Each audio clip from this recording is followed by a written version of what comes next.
Hi, magandang gabi po sa inyong lahat mga ka-dreamers. Ngayon po ay magdidilig tayo ng pichay. Mag-alas 8 na po ng gabi. Matagal-tagal na rin hindi po umulan mga ka-dreamers.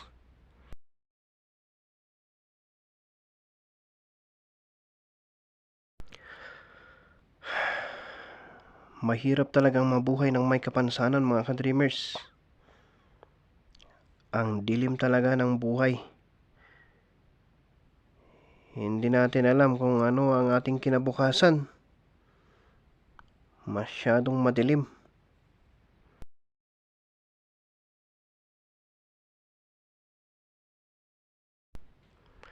Hindi naman po tayo tamad mga ka-dreamers.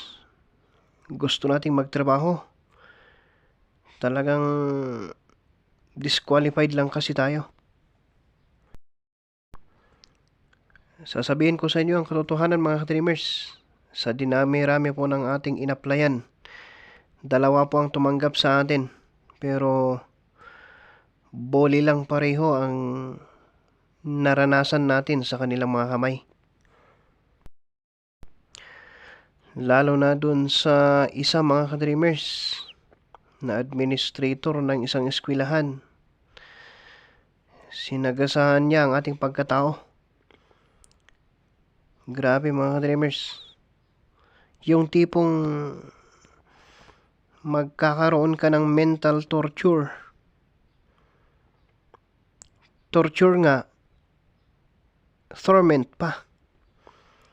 Dahil ipapahiya ka sa lahat ng mga katrabaho mo sa harap ng maraming tao. At ang tingin niya sa'yo ay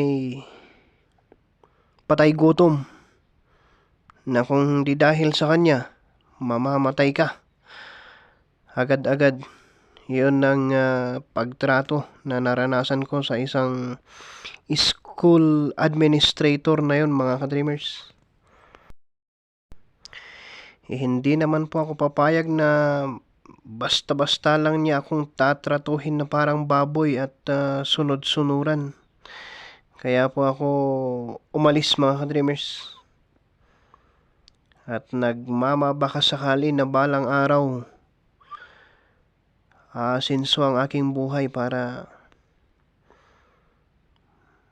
matigil na kahit papano ang mga pambubuli na nararanasan natin sa ngayon.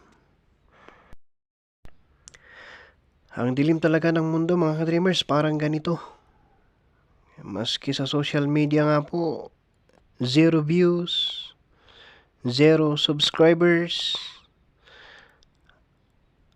Ako lang mga ka-dreamers ang nagla-like sa aking mga videos. At ako lang ang nanonood sa aking mga videos mga ka-dreamers.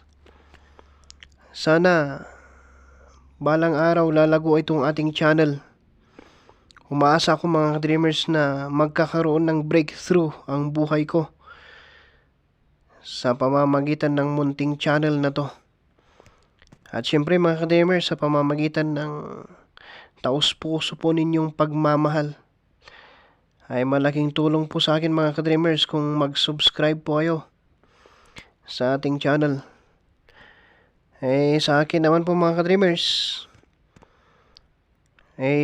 naniniwala ho ako sa bayanihan.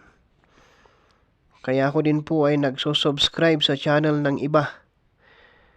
Hindi naman ho sa pilitan mga ka-dreamers kasi ayaw natin na gumawa ng isang bagay na mabuti na may hinihinging kapalit.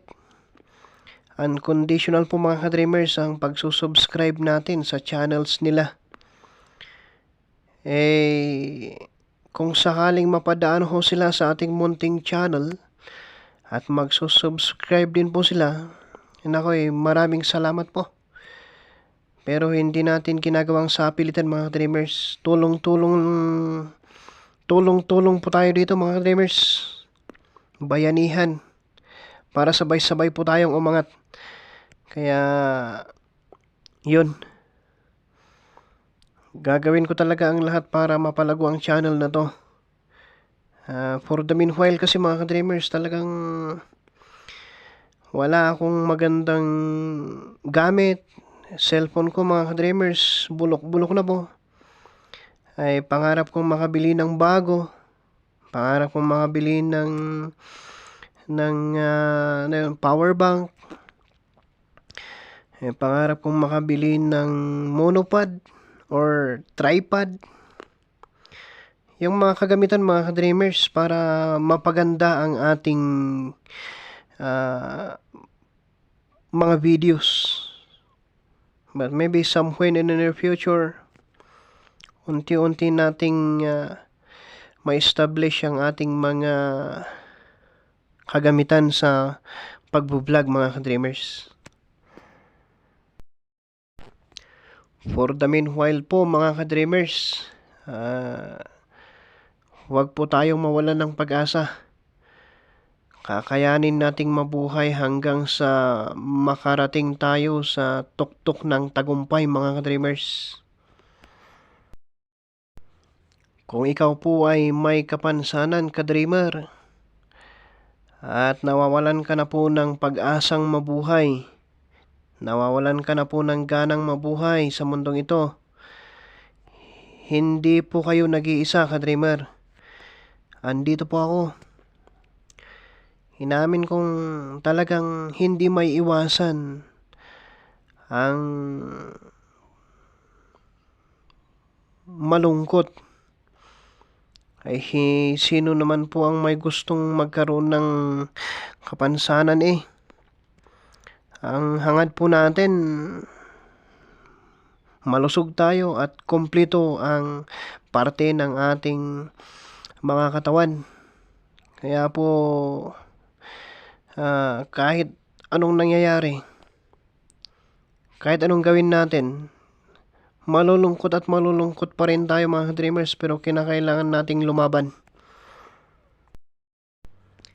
Dito sa Pilipinas kasi mga dreamers, ang mga may kapansanan ay special daw.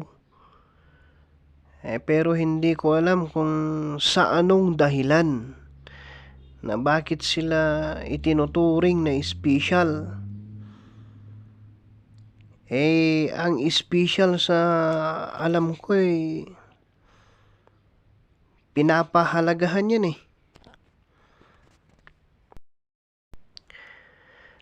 mabuti po ang ating mga kababayang mga OFWs mga ka-dreamers, kasi pag pumalpak ang kanilang pag-abroad, may ayuda mula sa ating gobyerno na kanilang matatanggap.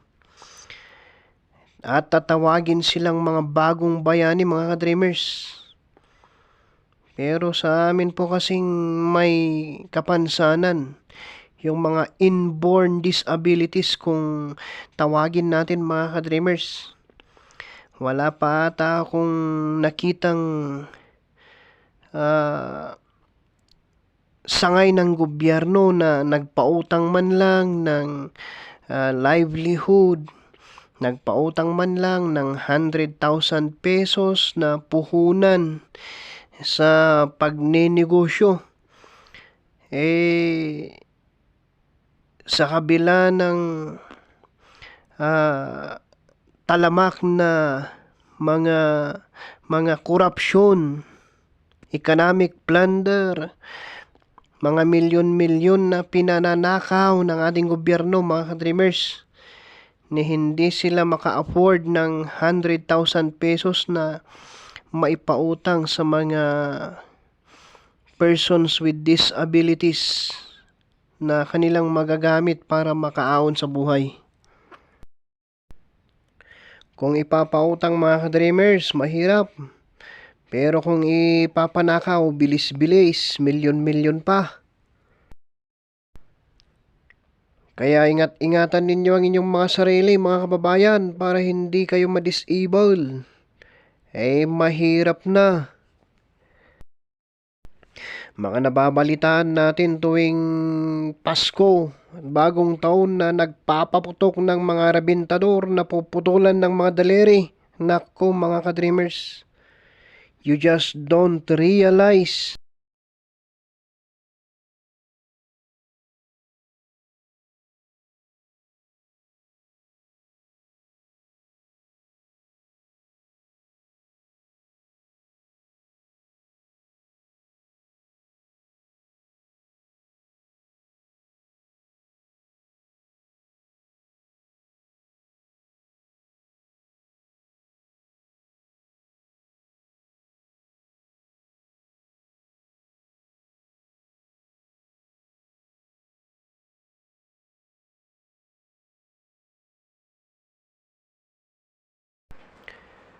Okay mga ka-dreamers, dito natin puputulin ang ating video at palagi ko pong dalangin na pagpalain tayong lahat ng ating Panginoon. God bless and bye-bye!